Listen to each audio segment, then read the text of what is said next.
الحمد لله رب العالمين نحمده ونصلي ونسلم على رسول الكريم الرحيم أما بعد فأعوذ بالله من الشيطان الرجيم بسم الله الرحمن الرحيم يمحو الله ما يشاء ويثبت وعنده أم الكتاب صدق اللہ مولانا العظیم۔ ایک مرتبہ بآواز بلند درود پاک پڑھ لیجیے۔ اللہم صلی علی سیدنا مولانا محمد عدد ما فی الملاء صلاۃ دائمۃ بدوام ملک اللہ۔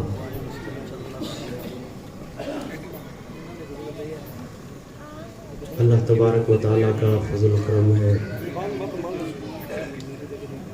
اس کی دی ہوئی توفیق سے ہم اور آپ اس مبارک عرس پاک کی اس محفل میں بیٹھے ہوئے ہیں اور جشن دستار بندی بھی ہے۔ جو بچے حافظ قرآن ہوئے میں ان کے ماں باپ کو مبارکباد پیش کرتا ہوں، اور جن لوگوں نے یہ محنتیں کی اللہ تبارک و تعالیٰ ان کے درجات بلند فرمائے، اور اللہ تبارک و تعالیٰ ہمارے ہر ادارے کو بلندیاں عطا فرمائے۔ اور خاص ہمارے مہمان حضور نور المشائخ حضرت سید نور میاں صاحب ابھی تشریف لانے والے ہیں، جن کا ہمیں خطاب سننا ہے۔ اسٹیج پر جلوہ فرما علماء کرام اور ائمہ حضرات اور تمام سامعین، اللہ تبارک و تعالیٰ نے قرآن مجید میں اپنے محبوبوں کا ذکر فرمایا۔ حضور صلی اللہ علیہ وسلم کا ذکر فرمایا تو ساتھ ہمارے پیارے آقا حضور صلی اللہ علیہ وسلم کے صحابہ کا بھی ذکر فرمایا۔ اور آج 3 عظیم ہستیوں کا عرس مبارک ہے۔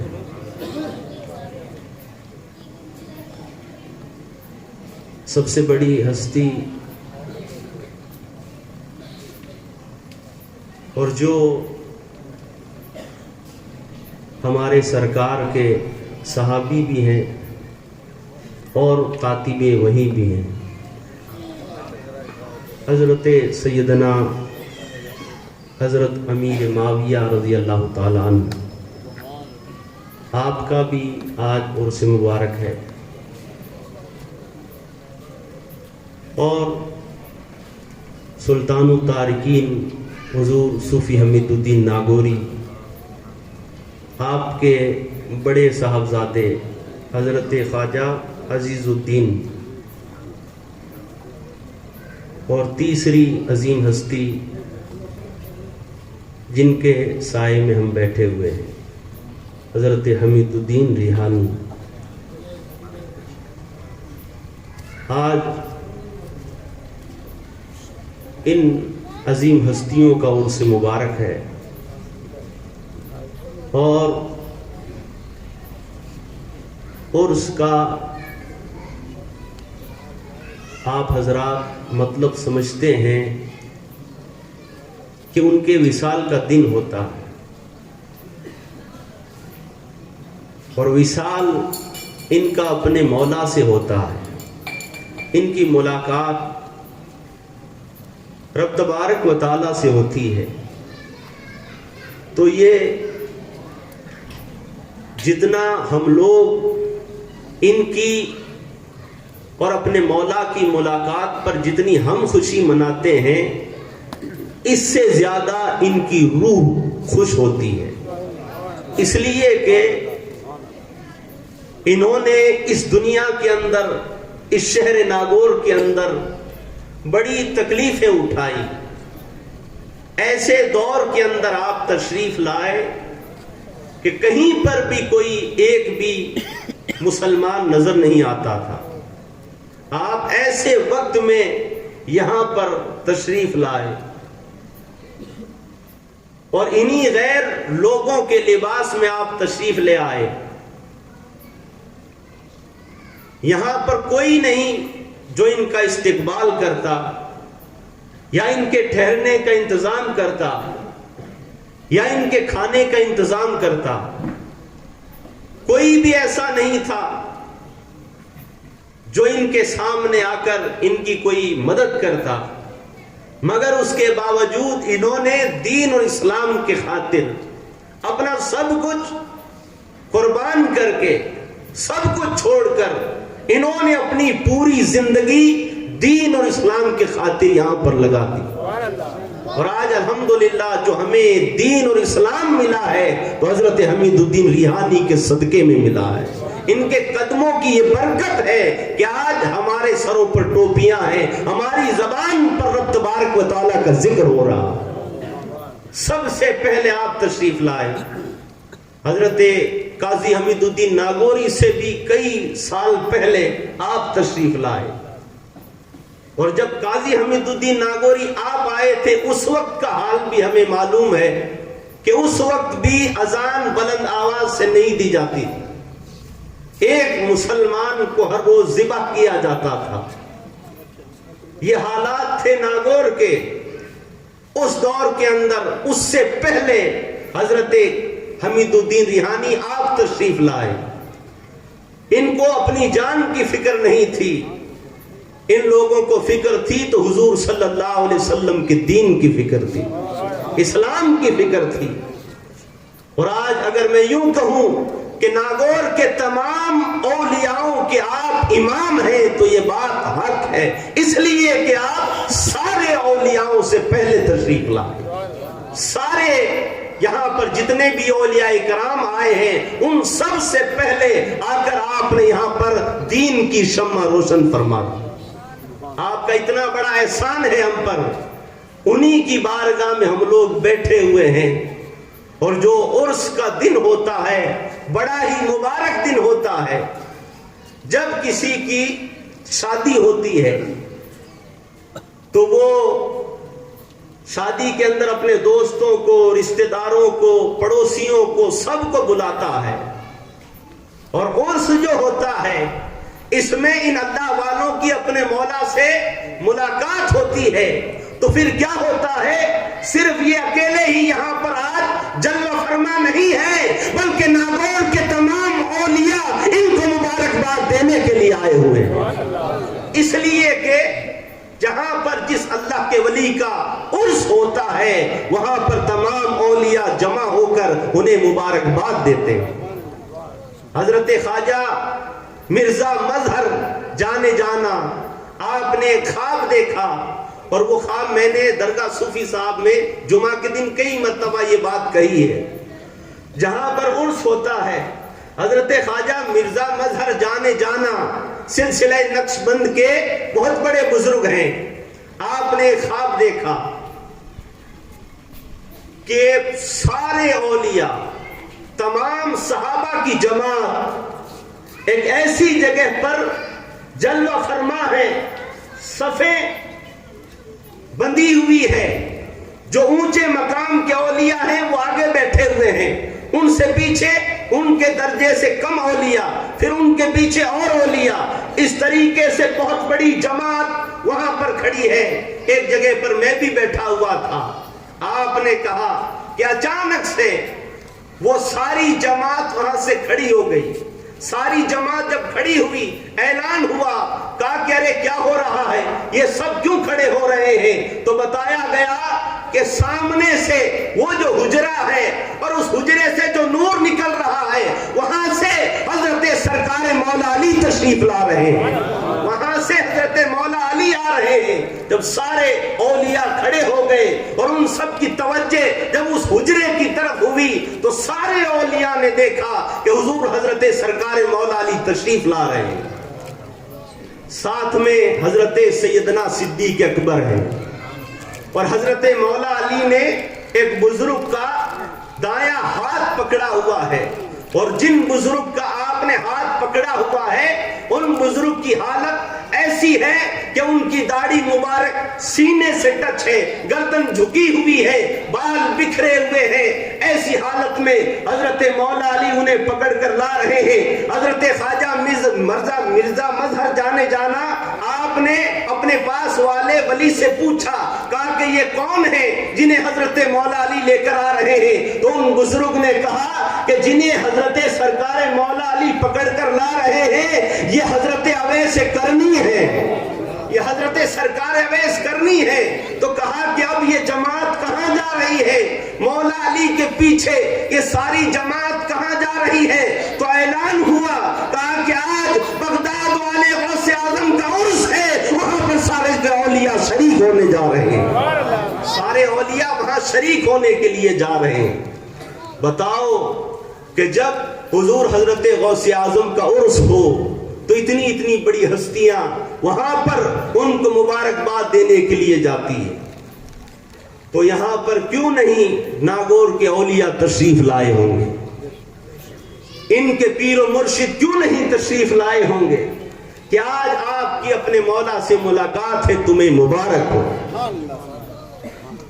تو اولیاء کرام، اللہ کے ملائکہ، نوری مخلوق ان کی بارگاہ میں اس وقت حاضری دیتے ہیں اور انہیں مبارکباد دیتے ہیں، انہیں تحفے دیے جاتے ہیں، اور ان کی روح اور ہم لوگ ان کے در کے منگتے جب ان کی بارگاہ میں آ کر جھولیاں پھیلاتے ہیں۔ بزرگوں نے کہا ہے کہ اے لوگوں، اگر تمہیں کچھ مانگنا ہو تو کسی اللہ کے ولی کے عرس کی رات وہاں پہنچ کر ان سے مانگ لو، اس لیے کہ اگر وہ تمہیں نہیں دیں گے، وہ تمہاری طرف توجہ نہیں کریں گے تو ان کے پیر و مرشد بھی وہاں بیٹھے ہوئے ہوں گے اور وہ اپنے مرید کا صدقہ اتار کر تمہاری ہاتھوں میں دے دیں گے، تمہاری جھولیوں میں وہ ڈال دیں گے۔ اس لیے آج کی یہ جو رات ہے اور ان کے جو عرس کی رات ہے، ہمیں ان کی بارگاہ میں دعا کرنی ہے کہ رب تبارک و تعالی ہمارے دلوں کے اندر دین اور اسلام کی محبت کو ڈال دے، دین اور اسلام کی خدمت کرنے کا اللہ تعالی ہمیں جذبہ عطا فرما دے۔ ان اولیاء کا یہ مقام ہے کہ ان کی نگاہ جس پر پڑ جائے اللہ تبارک و تعالی اس کی کیفیت کو بدل دیتا ہے۔ تو آج ہم ان کے دروازے پر آئے ہوئے ہیں اور ہم ان سے عرض کرتے ہیں کہ آپ ہم پر نگاہ کرم فرما دیں، اس لیے کہ اولیاء کی نگاہ اور اللہ کے اولیاء وہ ہوتے ہیں اگر کسی غیر پر، غیر مسلم پر اگر نگاہ ڈالے تو اسے مسلمان کر دے، مسلمان پر نگاہ ڈالے تو اسے مومن کر دے، مومن پر نگاہ ڈالے تو اسے اللہ کا ولی کر دے۔ یہ ان اللہ والوں کی شانیں ہیں، یہ ان کی نگاہوں کی یہ کرامت ہے کہ جس پر توجہ ڈال دیں اسے اپنا بنا کر ہی رکھ لیتے ہیں۔ اس لیے ہمیں ان کی بارگاہ میں چاہے اور بھی اللہ کے ولی ہوں، ان کے جب ہم دروازے پر، ان کے آستانے پر جب حاضر ہوں تو بڑے ادب سے ان کی بارگاہ میں حاضری دینی چاہیے، تاکہ ان کی نگاہ ہو جائے کہ جو میرے دروازے پر آیا ہے کس حالت میں آیا ہے، کس کیفیت میں آیا ہے، کیا دل کا حال لے کر آیا ہے، کیا غم لے کر آیا ہے۔ جب بندہ اس طریقے سے ان کا غلام ان کی بارگاہ میں حاضر ہوتا ہے تو پھر یہ لوگ اس پر نگاہ کرم فرما ہی دیتے ہیں۔ اللہ والوں کی نگاہیں، بزرگوں نے کہا کہ ایک بزرگ تھے حضرت خواجہ محمد حسن سہاگ، یہ بڑے حسین اور خوبصورت تھے. اور اللہ والوں کی شان یہ ہوتی ہے کہ انہیں دیکھو تو خدا یاد آئے. انہیں دیکھو تو خدا یاد آئے. ان بزرگ کے ساتھ آپ کے مریدین بھی رہتے تھے, آپ کے اور بھی جو خلفاء تھے وہ آپ کے ساتھ رہتے. ان بزرگ کا سفر ہوا, وہ سیالکوٹ کے لیے جب نکل رہے تھے اس وقت ریلوے اسٹیشن پر ان کا ایک خادم تھا ساتھ میں, وہ اس وقت ریل کے اندر چڑھ ہی رہے تھے. اتنے میں ان کے خادم نے, ان کے مرید نے ایک سکھ جوان کو آتے ہوئے دیکھا. ایک جوان تھا, وہ بھی بڑا حسین اور خوبصورت تھا, ایسی اس کی آنکھیں تھی. تو اس خادم کی نگاہ جب اس سکھ پر پڑی, اس پنجابی پر پڑی, تو اس نے اپنے پیر و مرشد سے کہا, حضور یہ کتنا حسین اور خوبصورت ہے, یہ حسین ہے, اتنا خوبصورت ہے, کیا یہ جہنم کا ایندھن بنے؟ حضور آپ نگاہ کرم فرما دو, حضرت آپ نگاہ کرم فرما دو, اس پر توجہ ڈال دو. تو اللہ والوں کی توجہ پھر ایسی ہوا کرتی ہے. اور جو خاص مرید ہوا کرتے ہیں وہ اپنے شیخ سے, وہ اپنے پیر و مرشد سے ایسی بات کہنے میں بھی نہیں شرماتے کہ حضور آپ اس پر کرم فرما دو, اس لیے کہ انہیں پتا ہوتا ہے میں نے جس کا دامن تھاما ہے وہ اس مقام پر پہنچا ہوا ہے کہ جس پر نگاہ ڈالے گا اسے اپنا ہی بنا کر رکھ لے گا. تو ان کے پیر و مرشد نے اس سکھ کی طرف, اس جوان کی طرف جیسے ہی نگاہ ڈالی اور اس سکھ کی ان بزرگ سے جیسے ہی نگاہ ملی, آنکھ سے آنکھ ملی, بس وہ تڑپا اور تڑپ کر وہیں پر گر پڑا. جب لوگوں نے اسے اٹھایا اور اٹھا کر پوچھا تجھے کیا ہوا, اس نے اٹھتے ہی پہلے یہ کہا لا الہ الا اللہ محمد رسول اللہ. سارے لوگ حیران.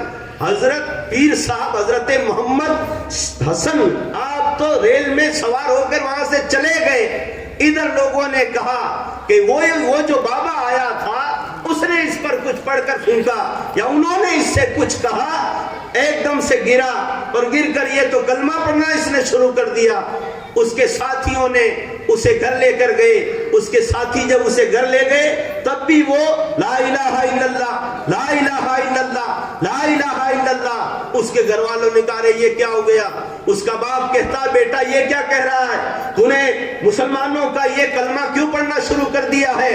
اس نے کہا کہ میں کچھ نہیں جانتا, میں صرف جانتا ہوں لا الہ الا اللہ محمد رسول اللہ. وہ یہی کلمہ پڑھ رہا تھا. اس کی ماں نے کہا کہ بیٹا اس کو چھوڑ دے, اس کو چھوڑ دے, یہ کیوں پڑھ رہا ہے, یہ کیوں کہہ رہا ہے, اور تجھے کیا ہو گیا ہے؟ اچانک سے تو کہیں جا رہا تھا, واپس تجھے یہ لوگ لائے ہیں, تجھے ہو کیا گیا ہے؟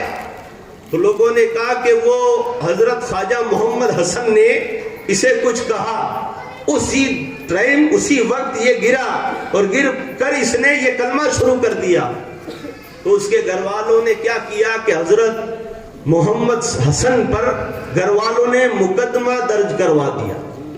کہا کہ ہمارے بیٹے پر اس نے نہ جانے کیا کر دیا.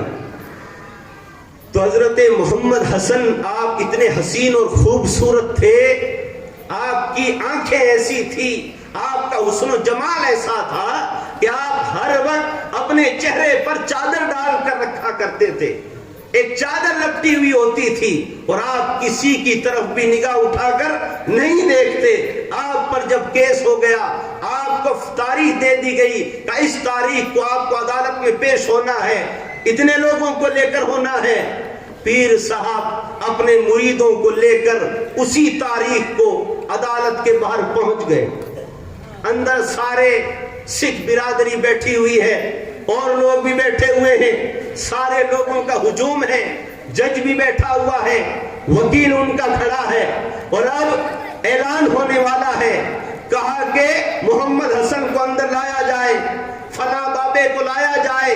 جب یہ اعلان ہوا لوگ دیکھ رہے تھے, پیر صاحب کے مرید دیکھ رہے تھے حضرت خواجہ حسن آپ کے چہرے پر نقاب ڈالا ہوا تھا. آپ اسی حالت کے اندر آپ عدالت کے اس کٹ گھڑے میں جا کر کھڑے ہو جانے کے بعد اس جج نے کہا کیا تم نے ہی اس پر کوئی جادو کیا؟ کیا تم ہی نے اسے کچھ کہا؟ آپ بولے نہیں. آپ کی گردن جھکی ہوئی ہے, کسی نے آپ کی صورت نہیں دیکھی, آپ کے چہرے پر پردہ پڑا ہوا ہے اور وہ جج پوچھ رہا ہے کہ آپ ہی وہ تھے؟ گردن اٹھاؤ, پردہ ہٹاؤ, اپنا چہرہ دکھاؤ. کیا یہی تھے؟ کیا آپ ہی تھے؟ جب حضرت خواجہ حسن نے اپنے چہرے سے پردہ اٹھایا اور اٹھا کر جیسے ہی جج کی طرف نگاہ ڈالی, جج بھی کہہ اٹھا لا الہ الا اللہ محمد رسول اللہ. نعرہ تکبیر. پھر انہوں نے حضرت نے وکیل کی طرف نگاہ کی, وہ بھی لا الہ الا اللہ محمد رسول اللہ. اب جب مجمع کی طرف دیکھا تو مجمع سکھوں کا تھا, مگر سارے کے سارے پکار اٹھے لا الہ الا اللہ محمد رسول اللہ. ساری یہ اعلان شروع ہو گیا. کہا کہ ارے یہ کیا ہو گیا ہے, عدالت میں کس کو لے کر آئے تھے؟ اب سارے کے سارے تو اسی کے غلام بن گئے. نگاہ ولی میں وہ تاثیر دیکھی, بدلتی ہزاروں کی تقدیر دیکھی.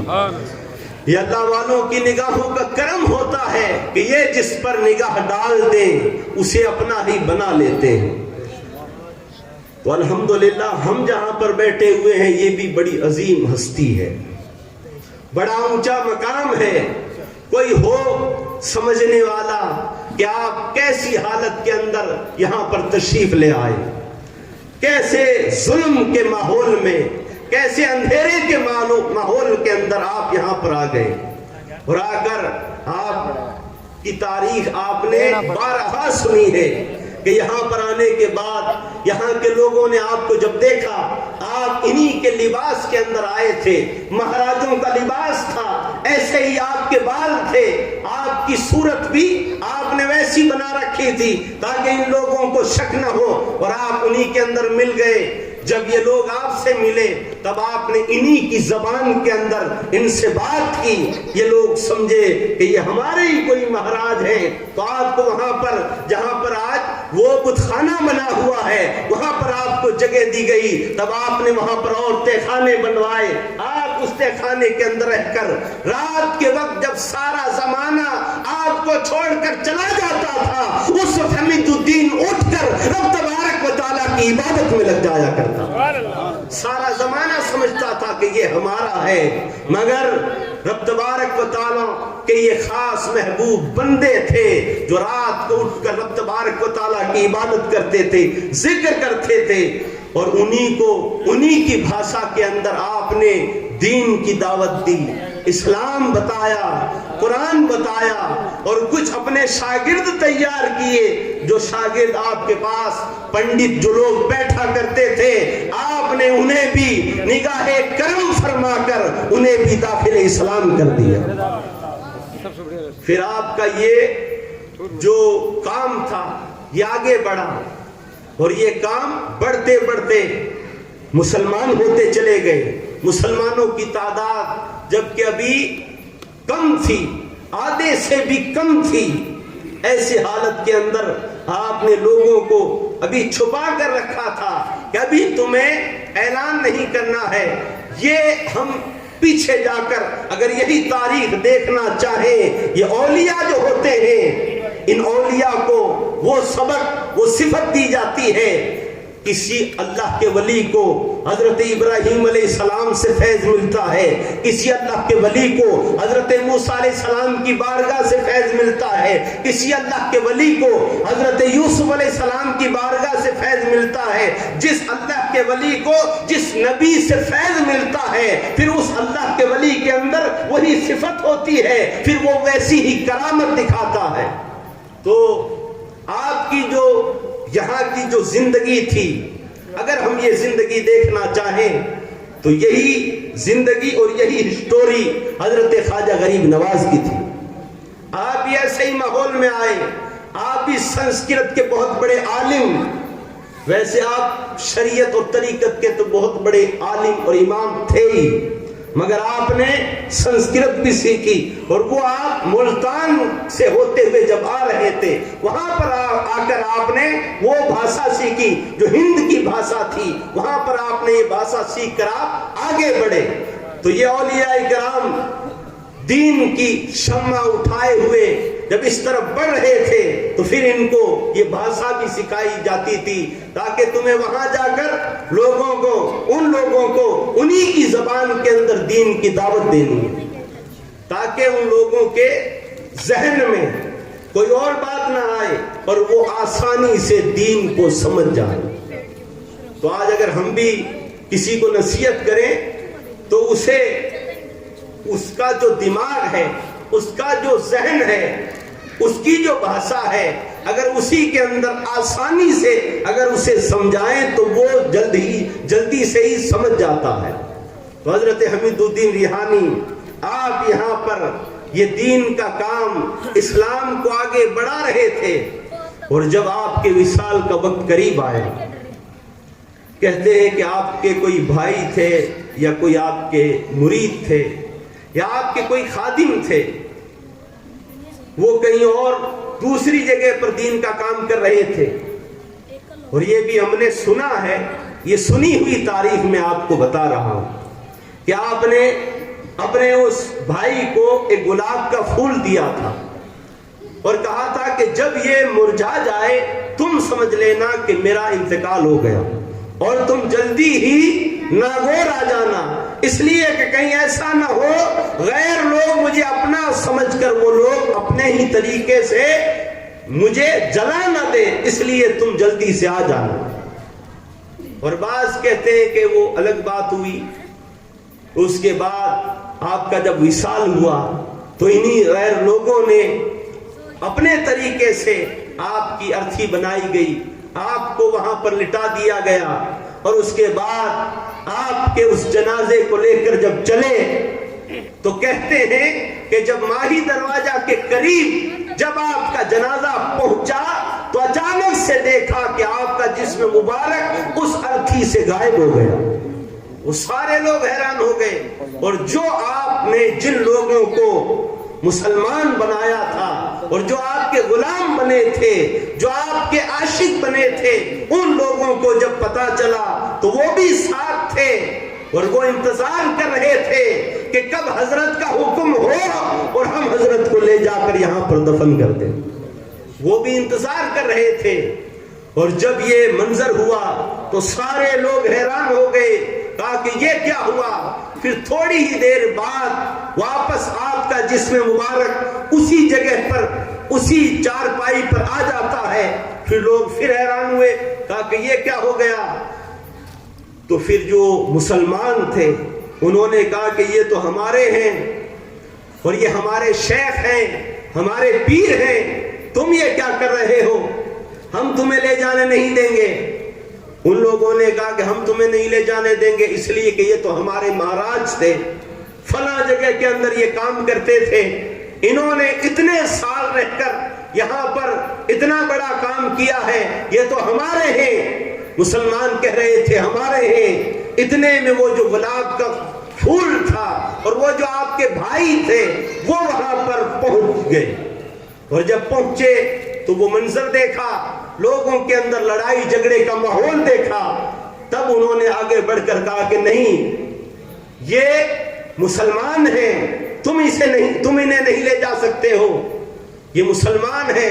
انہوں نے کہا کہ تمہارے پاس میں کیا ثبوت ہے اور تم ہو کون جو یہ بڑے دعوے سے کہہ رہے ہو؟ انہوں نے کہا میں ان کا بھائی ہوں یا میں ان کا غلام ہوں، میں ان کا مرید ہوں۔ تو کہا تمہارے پاس اس بات کا کیا ثبوت ہے کہ یہ تمہیں جانتے تھے؟ تو وہ جو ان کے مرید یا بھائی تھے وہ تو جانتے تھے کہ حضور حضرت حمید الدین ریحانی کوئی عام نہیں ہے، بلکہ وہ شان رکھتے ہیں کہ مرنے کے بعد بھی زندہ ہو کر کہہ سکتے ہیں کہ میں انہی کا ہوں۔ آپ کا یہ مقام تھا اور ان کا یہ عقیدہ تھا کہ جو اللہ کا ولی ہوتا ہے وہ کبھی مرتا نہیں ہے بلکہ وہ زندہ ہوتے ہیں، جب چاہتے ہیں وہ زندہ ہو ہی جاتے ہیں۔ کون کہتا ہے مومن مر گیا؟ قید سے چھوٹا وہ اپنے گھر گیا۔ مومن کے لیے جب یہ بات ہے تو بتاؤ اللہ کے ولی کیا شان رکھتے ہوں گے. تو انہوں نے کہا کہ اب کیا کیا جائے؟ تو کہا کہ ایسا کرو، تمہارے بھجن کرپا جو تمہارے عمل ہو، تمہارے گیت ہو، وہ ان کے جنازے کے سامنے وہ پڑھو، تمہارے منتر پڑھو. اگر تمہارے منتر پڑھنے سے اگر یہ اٹھ جائیں تو یہ تمہارے ہیں، اگر ہمارے لا الہ الا اللہ کا ذکر کرنے سے اگر یہ اٹھ جائیں تو سمجھ لینا ہمارے ہیں. تو پھر یہی حال ہوا، ان لوگوں نے جو ان سے ہو سکا وہ انہوں نے کیا، مگر حضرت حمید الدین ریحانی آپ نہیں اٹھے. اور اس کے بعد آپ کے بھائی نے اور مسلمانوں نے آپ کے آس پاس آپ کے ارد گرد گھوم کر آپ سے سلام کہا، السلام علیکم. آپ کا جنازہ تھا مگر آپ ایسی حالت کے اندر بھی مردہ تھے، آپ اسی وقت اٹھ کر کہتے ہیں وعلیکم السلام ہے میرے بھائی، وعلیکم السلام. آپ اٹھ گئے اور جب آپ کو اس حالت میں دیکھا سارے لوگ حیران ہو گئے. سارے لوگوں کو ایک دم سے جیسے کہ کرنٹ لگ گیا، سب حیران ہو گئے. کہا کہ بابا تو زندہ ہے، مہاراج تو زندہ ہے، مہاراج بتاؤ آپ کن کے ہو اور آپ کون ہو؟ تب آپ نے فرمایا، آپ نے کہا کہ میں ہوں تو مسلمان مگر میں تمہارا دل نہیں توڑوں گا، تمہیں ناراض نہیں کروں گا. تم ایسا کرو میرے جسم کو تو ان کے حوالے کر دو، اور یہ جو تم ارتھی لے کر آئے ہو اسے لے جاؤ، اسے تم لے جاؤ، میں تمہارے ساتھ بھی رہوں گا اور ان کے ساتھ بھی رہوں گا. آپ نے یہ جھگڑا ختم کرنے کے لیے یہ ان لوگوں کو کہا، اور کہتے ہیں کہ پھر وہ ارتھی لے جا کر نو چھتنی جہاں پر ہے وہاں پر ان لوگوں نے وہ وہاں پر دفن کی. آج بھی لوگ وہ غیر بھی وہاں پر جاتے ہیں، مگر الحمدللہ یہ حضور حضرت حمید الدین ریحانی کا یہ ہم لوگوں پر کرم ہوا کہ آپ ایسی حالت کے اندر تشریف لائے اور آپ یہاں پر آ کر آپ نے ہم لوگوں کے دلوں کے اندر اسلام کی شمع روشن فرما دی. آخری بات، اللہ والوں کو رب تبارک و تعالیٰ نے وہ مقام عطا فرمایا کہ یہ لوگ غیر تو غیر، اپنے تو اپنے، غیروں کو بھی کبھی دکھ سے ان کا دکھ دیکھ کر یہ لوگ خوش نہیں ہوا کرتے ہیں، بلکہ ان لوگوں کو تکلیف ہوتی ہے. آج ہم جو ہیں ہمارے دلوں میں اپنے بھائی کے لیے، پڑوسی کے لیے، دوست کے لیے ایسی حالت، ایسی کیفیت آ سکتی ہے، مگر اللہ کا جو ولی ہوتا ہے ان کے پاس میں ان کا اپنا جائے تب بھی وہ نواز دیتے ہیں، اگر کوئی غیر آتا ہے اس کو بھی نواز دیتے ہیں. ان کی بارگاہ میں کوئی اپنا اور پرایا نہیں ہوتا ہے، بلکہ جو ان کی بارگاہ میں جھولی پھیلاتا ہے یہ لوگ اسے عطا فرما ہی دیتے ہیں. وقت زیادہ تو نہیں ہو گیا، 11:30 ہو گئے. درود پاک پڑھ لیجیے. اللہم صلی علی سیدنا مولانا محمد عدد ما فی اللہ صلاۃ دائمۃ بدوام ملک اللہ. آخری بات، اللہ تبارک و تعالی نے اپنے ان دوستوں کو وہ مقام عطا فرمایا، وہ شان عطا فرمائی کہ یہ نگاہ ڈال کر لوگوں کے دلوں کی حالت کو بدل دیا کرتے ہیں. حضرت سلطان باہو، آپ کا میں مختصر ذکر کر کے اپنی تقریر ختم کرتا ہوں. حضرت سلطان باہو آپ قادریہ سلسلہ کے بہت عظیم بزرگ ہیں. آپ کی بارگاہ میں جو بھی آتا آپ اسے عطا فرما دیتے. کوئی بھی آتا تھا آپ اس کے دل کو توڑا نہیں کرتے تھے. اگر کوئی ٹوٹے ہوئے دل والا آتا تو آپ اسے خوش فرما دیا کرتے تھے. جب آپ جوان ہوئے آپ کی والدہ نے کہا کہ سلطان باہو ایسا کرو، جاؤ کوئی پیر تلاش کر لو، کوئی پیر ڈھونڈ لو، جاؤ. تو آپ نے کہا کہ ماں تو بھی بڑی اللہ والی ہے، کیوں نہیں تو ہی میری روحانی تربیت کر دے، تو ہی میری پیر بن جائے. تو ماں نے مسکرا کر کہا بیٹا اللہ تبارک و تعالیٰ نے عورت کو یہ چیز نہیں دی ہے کہ عورت نبی ہو، عورت کو خلافت دی جائے. بیٹا یہ چیزیں